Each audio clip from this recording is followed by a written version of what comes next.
Hello, members of the Digital Library Federation. It's so good to be back with you for this year's forum. This time around, I'll be in conversation with Nicole Hannah-Jones. We are joining you today from the campus of Howard University, where we are both professors in the journalism program in the Cathy Hughes School of Communications, which is celebrating its 50th anniversary. Nicole Hannah-Jones, ladies and gentlemen, is a superstar and an award-winning investigative reporter who covers civil rights and racial injustice for the New York Times Magazine. In 2020, she was awarded the Pulitzer-prize for commentary for her groundbreaking 1619 project, a much-needed corrective reevaluation of the master narrative of American history. This project powerfully demonstrates how slavery, violence, and systemic racial oppression have always been the fulcrum on which the story of this nation turns. And it also places Black Americans as central actors in the creation and intergenerational preservation of democracy. The 1619 project has generated a great deal of controversy and fierce backlash. A year and a half later, folks are still arguing about it and scapegoating the messenger rather than the issues unearthed. That's because we're living in a historical moment when nothing is racist to racists except Black people writing about racism. For those of you who attended last year's forum, you may recall that I delivered the keynote address. Some things have changed over the past year, while others remain the same. We are still living in precarious times. The scourge of this deadly pandemic is still claiming precious lives every day. And there is still a restless reckoning around race in America. Last year, I posed a very important question to the DLF community. Do Black lives matter in the GLAMS, to galleries, to libraries, to archives, and to museums? I left the audience with a call to action. Commit to build a more diverse community of practitioners working in these spaces, reconsider how decisions are made at the top about funding, hiring practices, and about whose stories and documents get preserved. Make visible the collections of marginalized communities, which too often remain hidden. Invest in archives and research centers at historically Black colleges and universities with deteriorating infrastructures and collections which are in danger of being lost. Here we are, 1 year later, and the DLF community continues to grapple with many of these issues in a society still struggling with social justice issues. The clarion call for the GLAMS is to support telling stories that are grounded in historical facts, to support and empower librarians, scholars, journalists, curators, digital storytellers, and archivists who are doing the digging, curating, preservation, and outreach work from a place of truth so that we will not continue to be a society that perpetuates lies into the future. And with that said, I'd like to welcome Nicole Hannah-Jones. How are you? Hi, I'm doing well. Good to be here with you. It's great to be here with you. So, we have a hero in common, Ida B. Wells Barnett, Black woman, investigative journalist, and she once said, "To right wrongs, we must turn the light of truth upon them." So how does this principle shape the work that you do as an investigative journalist? Thanks for asking about our common hero. Ida B. Wells Barnett was the first example I had of an investigative reporter who looked like me and who was doing the type of urgent work that I wanted to do. And I think that her mantra is really a mantra of our profession, which is we understand that our job is to hold the powerful accountable, to expose the way that they wield that power against the vulnerable in the hopes that an informed citizenry will actually act and respond when injustice is exposed. So that's really been my guiding light through my 20-year career as a journalist. And she was quite fearless as well. Absolutely. Gangsta in some respects. Absolutely. I always say she was the bossest Black woman, or really journalist. She was fearless in a way that when we use that word today, it has a very different meaning. You know, this is a Black woman born into slavery, who comes up during Reconstruction and is challenging authority when Black people didn't have legal protections. Law enforcement was part of the lynch mob, and she was going into communities that had literally just murdered Black people, sometimes stealing them from the jail, and investigating and asking questions. She also was an innovator in our profession. She was one of the original data reporters, one of the first to start tracking actually how many lynchings were happening and what were the excuses given for those lynchings versus the reality. And you know, she was a intersectional woman before that was a term. She was a suffragist, she was a feminist, she was a civil rights leader, she was a journalist, she was all of those things. And in a 5-foot, 100-pound body. Yes. Tiny little something. So on any given day, I tell people, I'm both a historian and a journalist. So some days I'll say, I'm a journalist who writes history, or I'm a historian who does journalism. So are you a journalist who writes history, or do you consider yourself a journalist who writes the first draft of history? Both. I think that all of my journalism has always been informed by history. I'm a lay historian. I don't have degrees in, well, actually I have an undergraduate degree in history and African American studies, and I always do some original archival research in my own reporting. But I think we do both. We are both cataloging what's happening in our society right now, understanding that we will be the primary source material for future historians. And I'm also using historical research in my journalism to try to excavate the society that we live in now. The 1619 Project. Can you tell the DLF community what inspired this project? How did you come to it? I'm going to try to give the short answer of that, but in some ways, 1619 was inspired by a high school Black Studies course that I took a few years ago. And I went to high school in the Midwest. My high school offered a one-semester Black Studies elective taught by Mr. Ray Dial, who was the first and only Black male teacher I had in my K-12 education. And in that one class, I learned more about Black people in America, in Africa, than I'd learned in my entire education up until that point. And you know, it was 3 months, and I learned more than I had ever learned, and I really became obsessed with learning that history. And so I would ask Mr. Dial to give me books to read on my own, and one of the books he gave me was Before the Mayflower by Lerone Bennett. And I still have Classic. That copy. Sadly, I never gave it back to Mr. Dial, but I think he said he has replaced it. I talked to him recently. And so about 30 pages in, I came across the date 1619. And it was like a lightning bolt moment where I realized, I thought the title of the book, Before the Mayflower, was talking about African history that predated the Mayflower. I didn't realize it was talking about an American history, and really, saying we all learn about the Mayflower in 1620, but there was another ship that arrived a year earlier. And that was so symbolic of both erasure, of how our stories and our histories as of Black people have been kind of erased from the common narrative.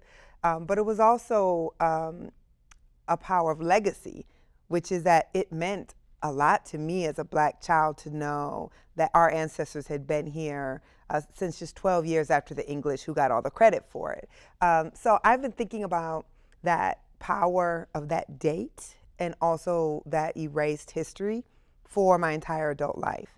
Fast forward 20 years, 30 years, and I'm not a high school student anymore. I'm at the New York Times, and I'm thinking a lot about this 400-year anniversary is approaching of this momentous date, but in a country that has willfully tried to suppress the legacy of slavery, that has not wanted to deal with it. And I decided I wanted to pitch a project to force, one, that date into the lexicon. You know, Black scholars know that date, but the average American, when I in 2018 had never heard of the date 1619. And so I wanted to force the date into the lexicon, but I also wanted to use it as an opportunity to force a reckoning with our history and to really say slavery is a foundational American institution. It's not an asterisk, it's not marginal, it's at the center, and that's how I came up with the project. And the 1619 project is a collaboration. Yes. You have photographers, literary folks, some heavy-hitting historians who I know as someone who holds a PhD in African American history, museum curators, all that. So could you talk a little bit about that kind of collaboration, and do you see this kind of cross-disciplinary collaboration as a new way to do public history and to present history to folks from an educational perspective? Yeah, I knew when I decided I was going to pitch something to the New York Times to commemorate 1619 that it had to be big. It couldn't just be me writing an essay. It had to be substantial, because how else do you grapple with a 400-year history? We don't have opportunity in this country, or really many places, to commemorate 400 years of anything. And so I knew from the beginning it had to include lots of writers. I knew from the beginning it had to include historians, both brainstorming, consulting, and writing. And then in some ways, the project in and of itself had to serve as a testament to our ancestors and to the 31 million descendants. So as many Black voices as we could get across disciplines, then the project in and of itself becomes a capsule of something, of showing that some of the greatest writers in America, historians in America, are Black. Not the greatest Black writers or greatest Black historians or Black photographers, but we are fully American and have been some of the greatest contributors to culture, writing, research. So that was really important, and it was also the only way you could show the breadth of the argument. I wanted to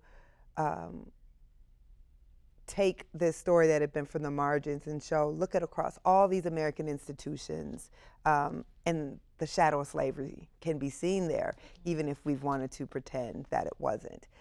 So it just kept kind of getting bigger and bigger, because it was carrying 400 years of history.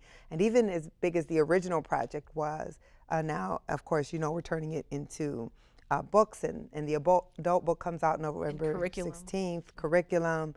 Podcasts.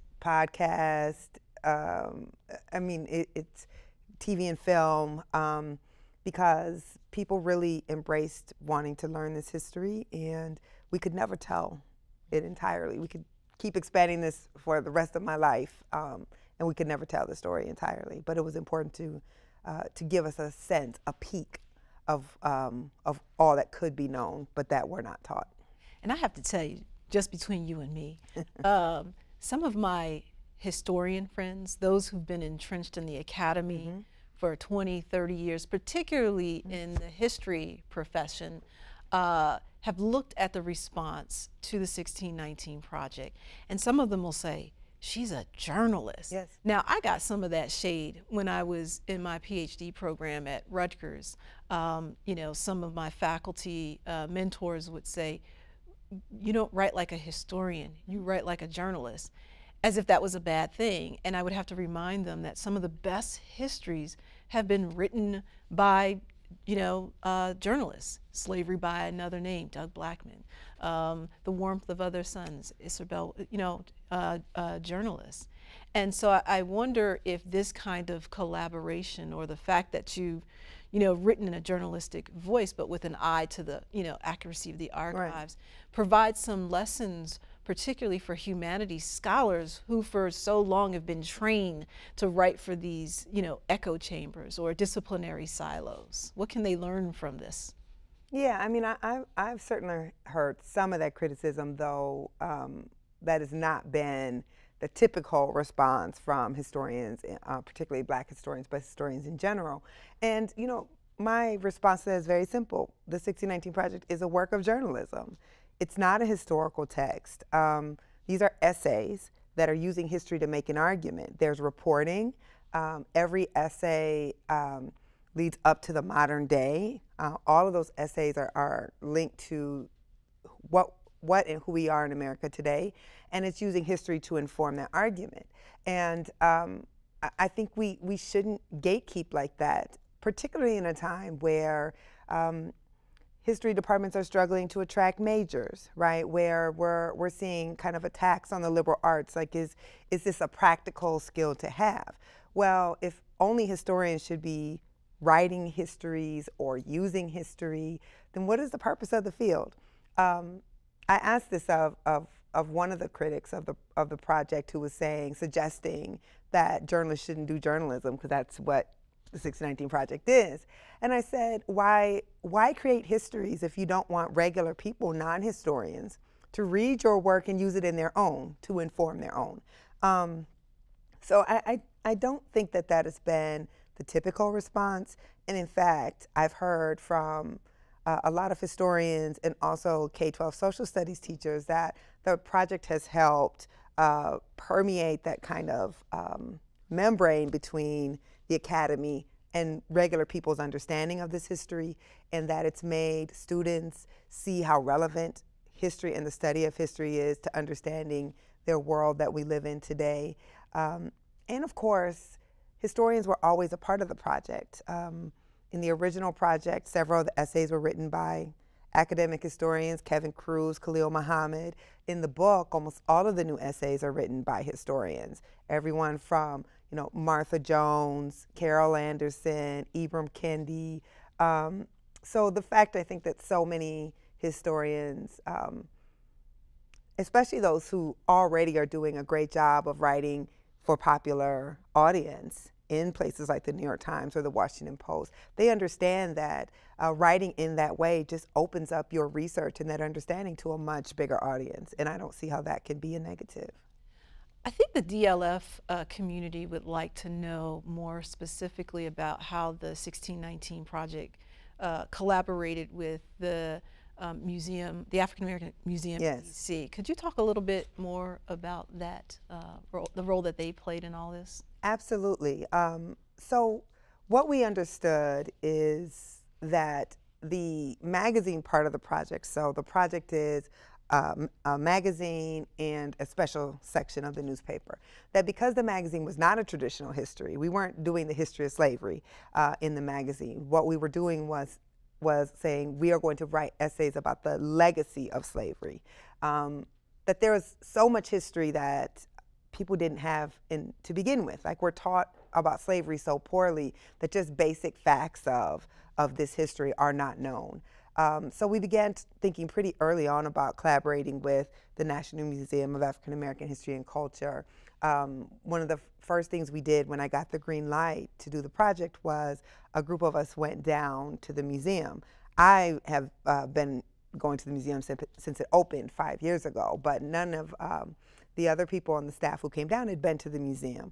So I wanted them to get an understanding of the stakes and the heaviness of this history. And as you know, if you go into the Slavery and Freedom exhibit at the museum, it's just powerful, powerful. And for most Americans, because we don't learn this history very well, it just blows their mind. Like, they just had no idea. So when we came back, we started thinking, well, what if we could create a kind of broadsheet that mimicked a museum exhibit, that would take items from the museum and use that to teach a brief history of the institution of slavery. And I worked, we worked very closely with Mary Elliott, who is also a Howard alum and is finishing up her PhD in history at Howard, and she was the curator of that museum, to select the items in the museum and work in close partnership with such an important institution in American life. And it was amazing. It was an amazing partnership. People learned so much, and it was digestible because we did tell it around images. So it really did function very similar to a museum exhibition, in that you would have the photo of the object and then just a brief Sometimes one sentence. Right, accounting of what that image was. So it also, I think, helped lead more people. Not that the museum needed us to help advertise it. I mean, as you know, it's sold out for years. But I think it modeled a type of collaboration that we should see more of, which is respecting the storytelling of these institutions and understanding that, again, we have a different way of telling that story and getting it out to the public, because as many visitors as that museum has had, we still know most Americans will probably never get to DC to see it in person. Mm-hmm. So the 1619 project wasn't just a print project where people literally lined the streets waiting for hard copies of this thing. It was multimedia. Yes. And I'm curious to know what role you played in shaping the online presence of this project. Yeah, so not a lot. I will be very honest, so from the time I pitched the project to publication was about 6.5 months. And I was completely overwhelmed just trying to get the print part of the project out. And then, of course, the podcast, where I was basically the host of the podcast that was coming out at the same time. So we relied really heavily on our digital team to kind of come up with the look and the feel. They presented lots of different ways to tell the stories, and we did a lot of weighing in on that. I think the biggest thing was creating a design that would allow you to sit with it, because as you know, in this digital world, there's so many distractions, and this is long. The 1619 project is long. It's a lot of text, a lot of images, and how do you get people who are not reading it in print to actually stay with it and go through all the different pieces of it? And so they gave a lot of thought to that. Mm-hmm, mm-hmm.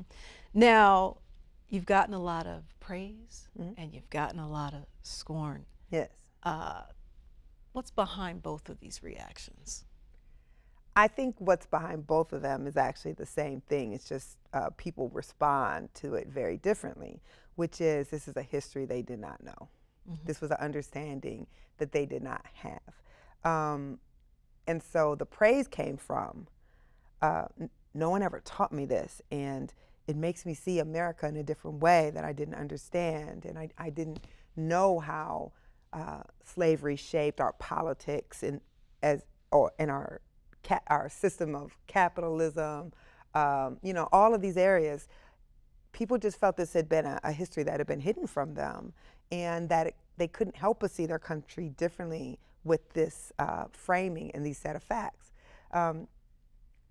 And that's also what made people oppose the project, which is this unsettling of the master narrative, or as I say, the master's narrative, this putting Black people in the center of the American story as the most ardent freedom fighters and perfecters of democracy that this country has ever seen. Which was so offensive to a lot of people. It's offensive, exactly, right? So when you look at these kind of counterattacks of 1776, I mean, I don't even know how many 1776 projects there are now, right? There was the Commission, Hillsdale College has their own thing. There's a conservative funded Black 1776 counter project that's seeking to vindicate the narrative of our founding, but not seeking to tell the truth of our founding. And I think that's where we have to understand that what this really is. I've been a journalist for 20 years. I've written about racial inequality my entire career. So what is it about the 1619 project that's led to this backlash? And that is because it is actually about our national identity and how we collectively think about who we are as a country. And that is very scary to people who are used to one narrative that glorifies one group of people and glorifies our country as exceptional. And a slow march to liberty. Yes, rather than inevitable progress and brutal. That's right. Past. Right. Well, that's treated as the exception, mm-hmm. right? We are a great country, and yeah, we did some little things like chattel slavery, genocide, people. But that's not who we are mm-hmm. as a country. Well, that is who we are as a country. Now, I would argue that the ideals, not of the Constitution originally, but of the Declaration, were majestic ideals. Those are some of the greatest words written in the English language. But we didn't live up to them, and we just have to be honest about that. So the response on both sides, had the project not been so successful, had it not started being going into schools, had it not been embraced, you wouldn't see this backlash to the project. The backlash is coming in response, I think, to how effective the project has been, along with other works that were out, and along, of course, with the racial reckoning last year. It's all getting wrapped up in this thing. Demographic shifts in this. Right, there's already these anxieties.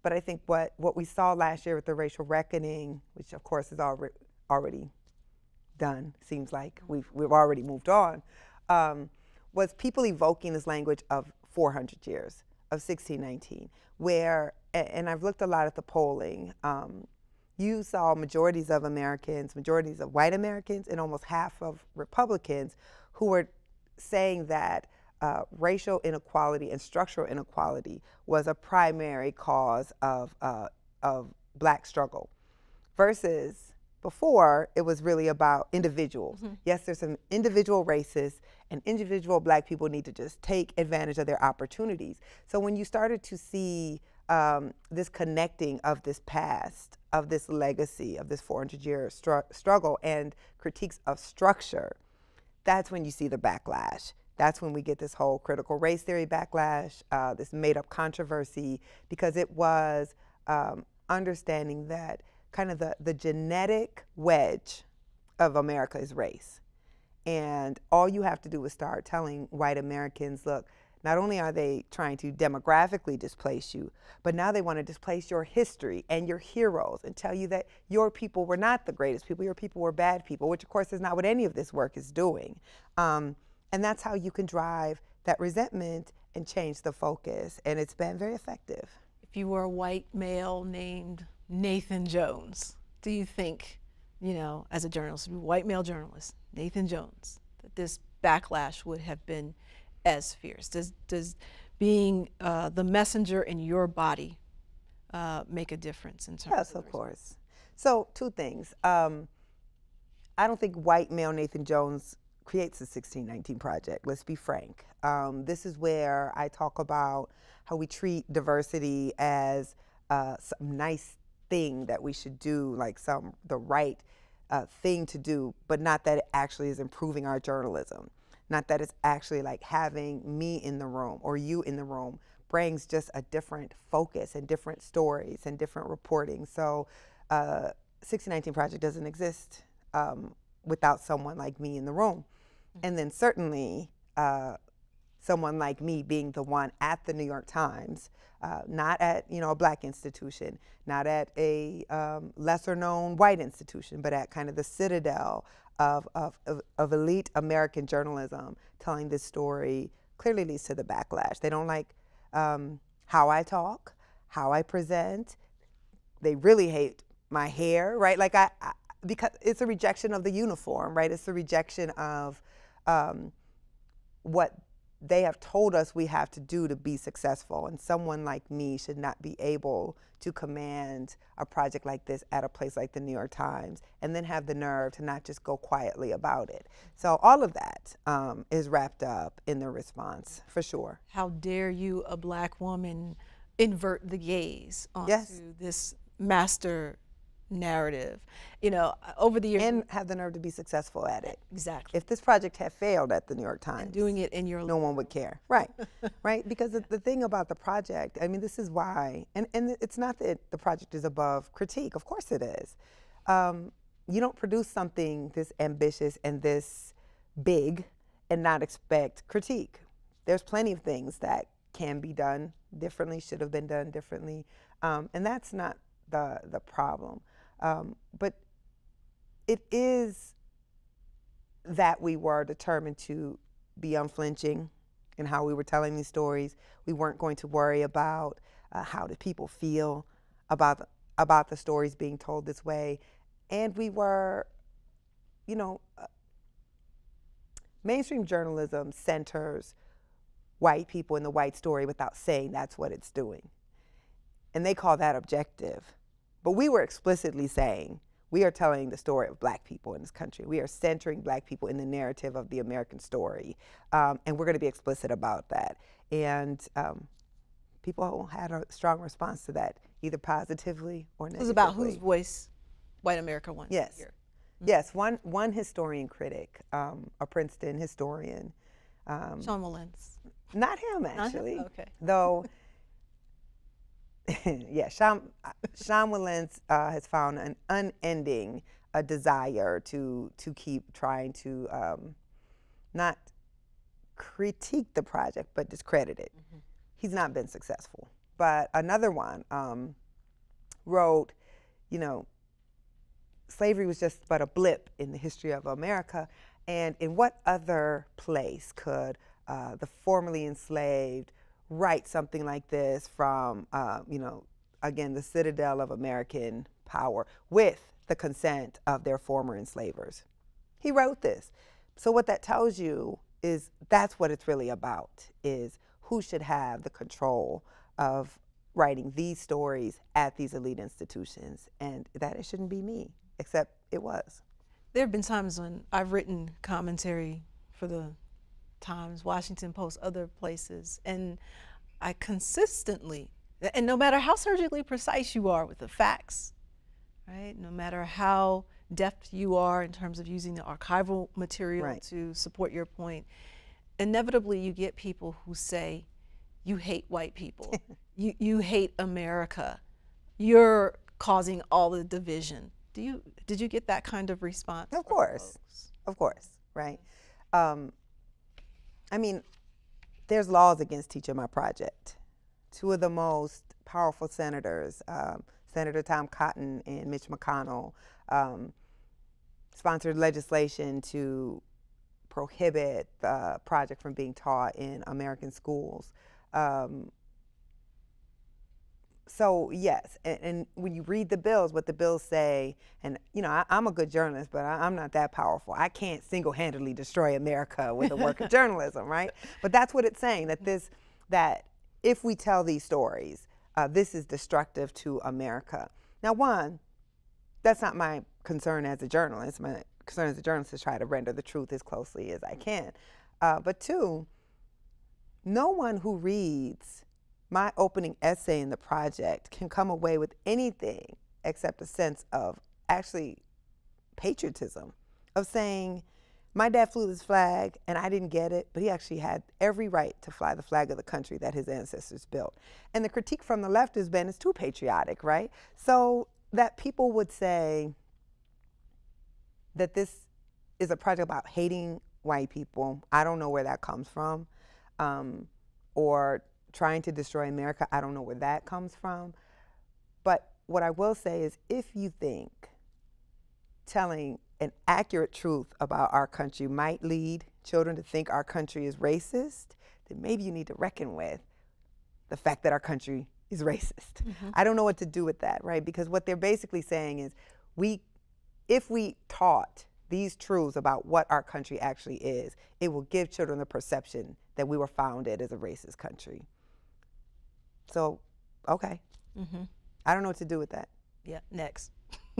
So, going into the archives and unearthing some ugly stuff, particularly when you're writing about the history of a community that you belong to. Yes. It can be lonely.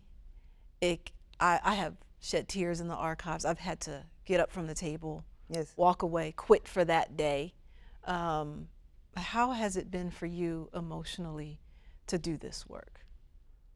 You know, it's taxing, you know that. To just spend month after month after month reading about and thinking about and writing about the horrors, mm-hmm, the terrorism, the barbarism, the torture that your people had to face, and also still seeing every day Black people not being treated as full humans, Black people being abused right now.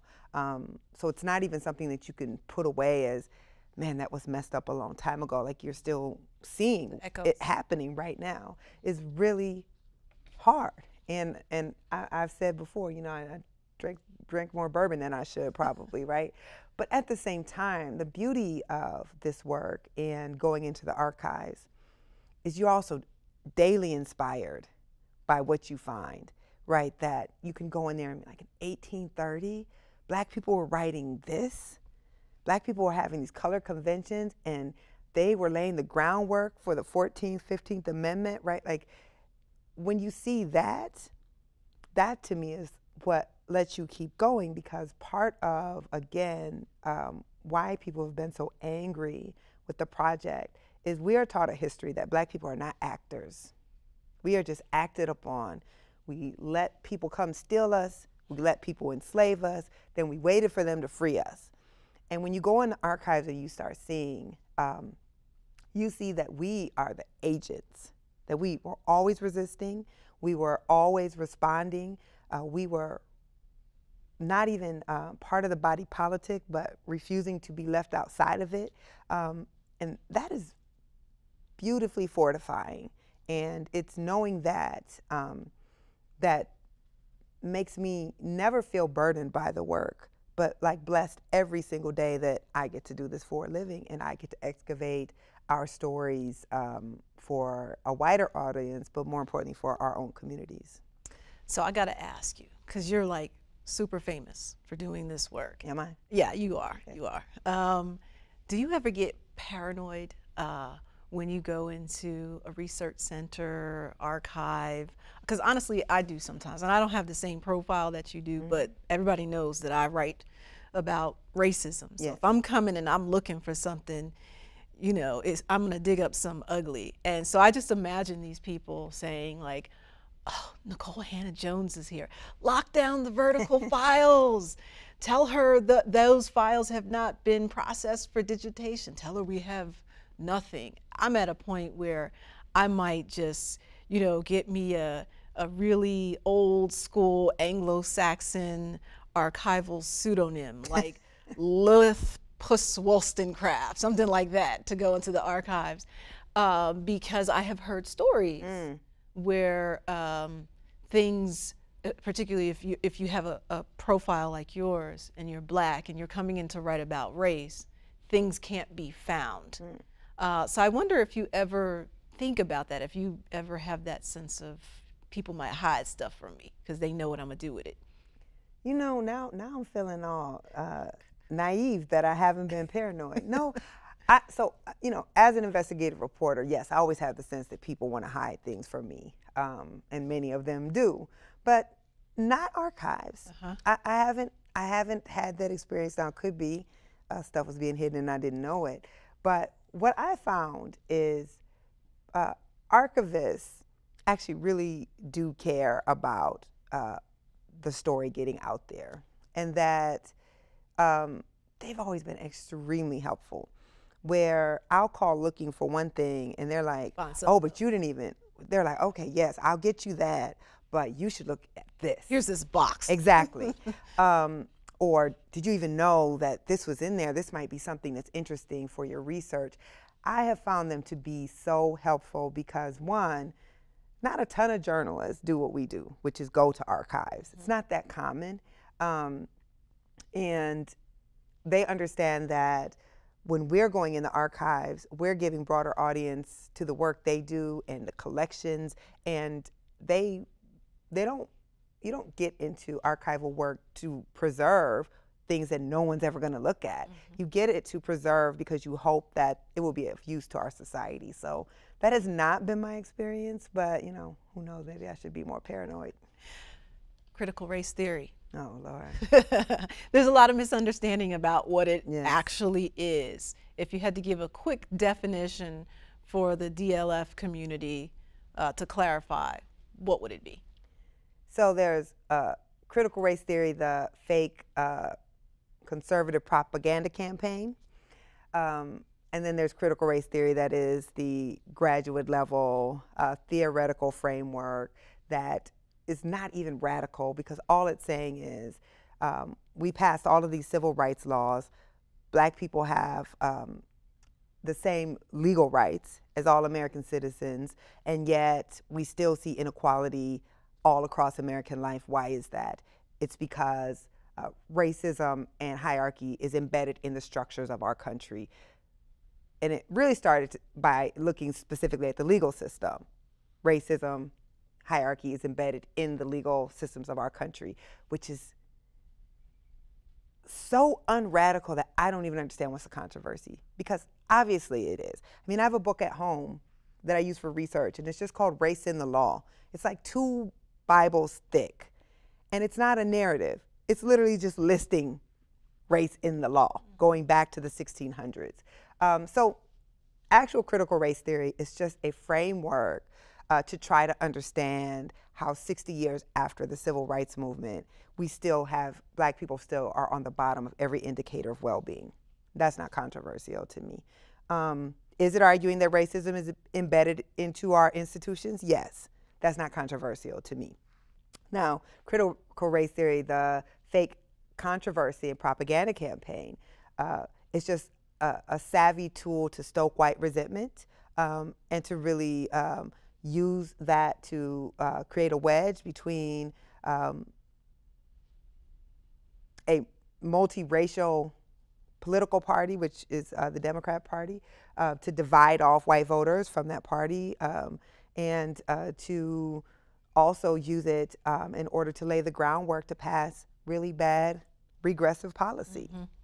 And the fact that we're all talking about it when we know that K-12 teachers were not teaching critical race theory, probably didn't even know what critical race theory was, most of them. And what they're really saying is don't teach about race. Don't teach Black stories like Ruby Bridges because it makes white children feel bad. The fact that we're all talking about it, though, speaks to the success of the propaganda campaign. DEI, diversity, equity, and inclusion. There's been a lot of that work over the past year. Do you see this as genuine? Is it window dressing? Is it performative? Is it short-lived? I could tell by how you framed that question that that was a rhetorical question. Yeah, I don't think that DEI is ever been effective. I think most organizations, it's performative. They tend to put someone in that position who has no power to actually do anything, and then when the institution doesn't get transformed, and they were like, well, it's ineffective, so we're going to get rid of that person or initiative.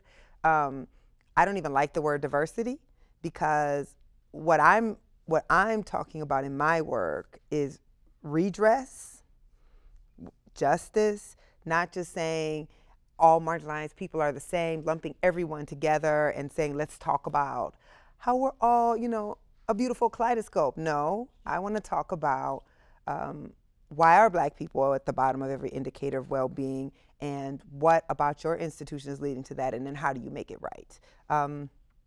So I think what's happened is a lot of very poorly done DEI trainings led by people who probably shouldn't be training people, and to what end, I don't know.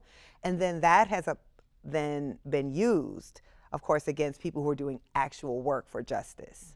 And it's part of the scapegoating of critical race theory is coming from all of these trainings, so-called DEI in these positions, that aren't effective.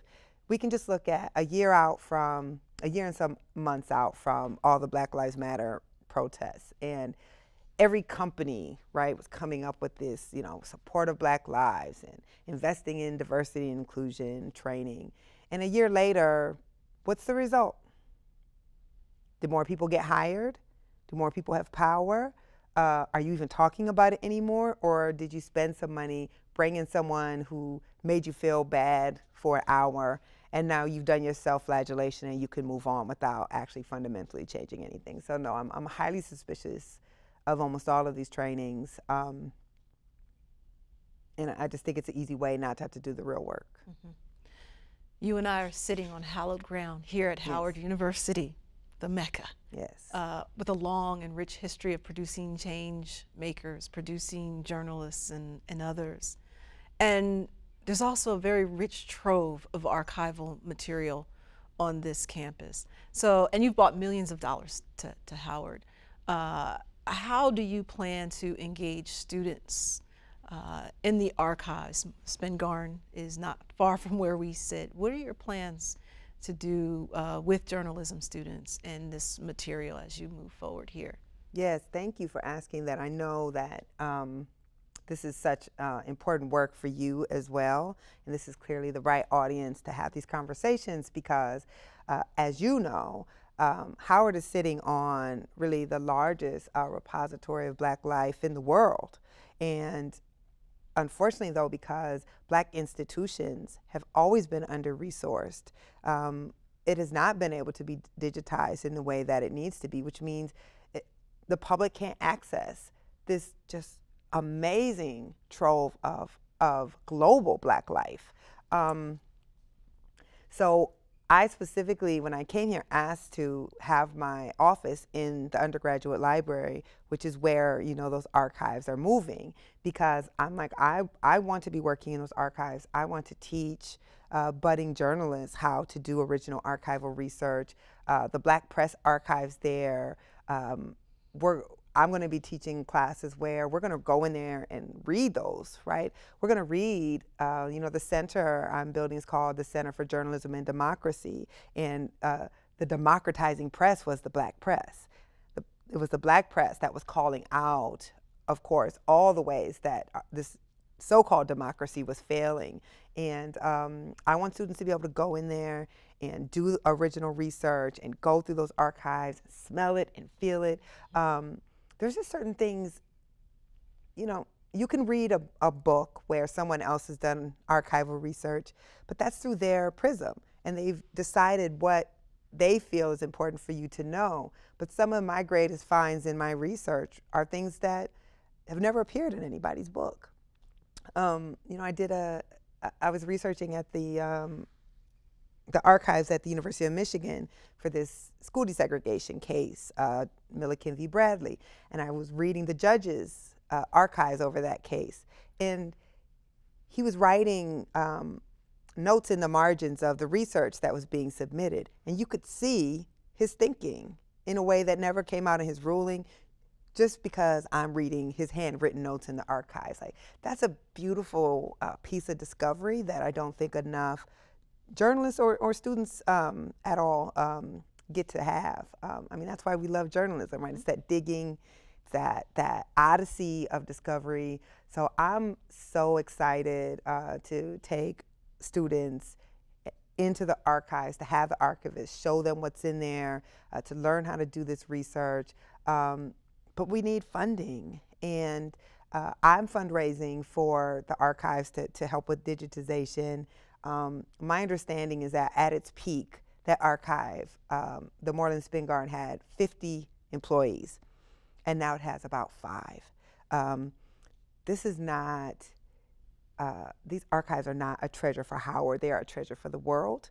And this is not Black history, this is American and global history, and we as a society can do better, and we need to support these efforts, not just at Howard, but at historically Black colleges across the country that were archiving Black life when white institutions were not interested. They weren't collecting our stories. They weren't collecting our archives. But Black people always understood the value and the necessity of doing this. And so all across the country, these Black archives are housed in institutions that understood the importance of archiving Black life, but they need help, and that to me is a societal obligation. One last closing thought for our audience. There's going to be a lot of conversation at this year's annual forum about self-care, about building community. So how are you, and how have you been taking care of yourself, avoiding burnout, and building community, doing this work, and also being a kind of altar for these national debates and fierce backlash?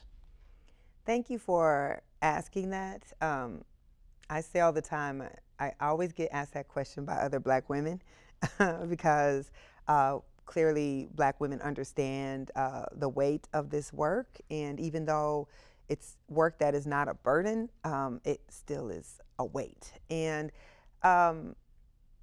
you know, sometimes I do better self-care than others, but I used to say my self-care is I just keep working, but that's not actually self-care.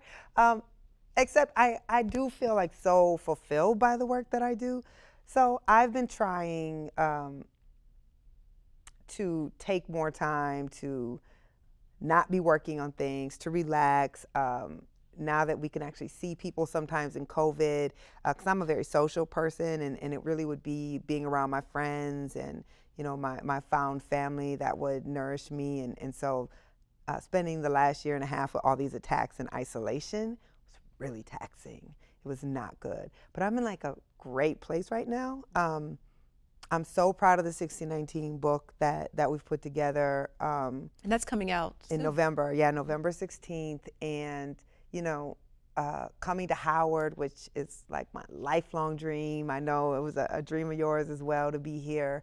And just starting institutions that I hope will leave a legacy for, you know, for Black people who want to be in this struggle. I just feel so fulfilled and grateful, honestly. And then, you know, I'm gonna have some bourbon with some friends tonight. Sounds good. I actually lied. I have one more question. Okay. We started this conversation with our ancestors' words: to right wrongs, turn the light of truth on them. For the DLF community, these folks who are in galleries, libraries, archives, and museums, what can they do in their day-to-day work in terms of supporting projects like yours, you know, research centers across this country? What can they do to live up to that mandate that our ancestor gave to us? That's a great question, because we actually are in a very dangerous period in this country. I worry about, you know, these memory laws, which are what these anti-critical race theory laws are. They're setting the groundwork for really regressive policy. You change and control the narrative, and that is what allows and justifies policy. So it's not accidental that the same states that are passing those laws are passing laws against voting rights, that they're passing laws against women's reproductive rights. And truth is going to become so, it's always important, but being able to discern what is a fact, what is the true history. The role of archives and of libraries is just so critical, because you have the document, the original document. You have access to truth in a way that, you know, an online publication that can say whatever it wants does not. But I think folks have to get organized, because the opposition is extremely organized, and the rest of us don't seem to be. And I worry about what that means for our society. A great article that came out recently by historian Tim Snyder in the New York Times Magazine, which he called these anti-critical race theory laws memory laws. And it was like one of those things where you read something and you're like, oh my God, that's it. That's right, I hadn't thought about it that way. And what he says is we all have to pick an institution and defend it, because we are veering towards authoritarianism, and we have to pick an institution and defend it. So my parting words to everyone here is pick your institution and defend it. And if you think, you know, archives or libraries or publicly supported institutions will not be under attack, they will be. And they'll cut your budgets. They'll try to prescribe what type of work you can do, set your priorities. So we need to not be asleep about what's happening here. All of us need to defend an institution. Defend an institution. Nikole Hannah-Jones, you're wonderful. Thank you so much for joining us, and we'll all keep our eyes open to see what you have for us next. Thank you. Always good to be in conversation with you. Absolutely.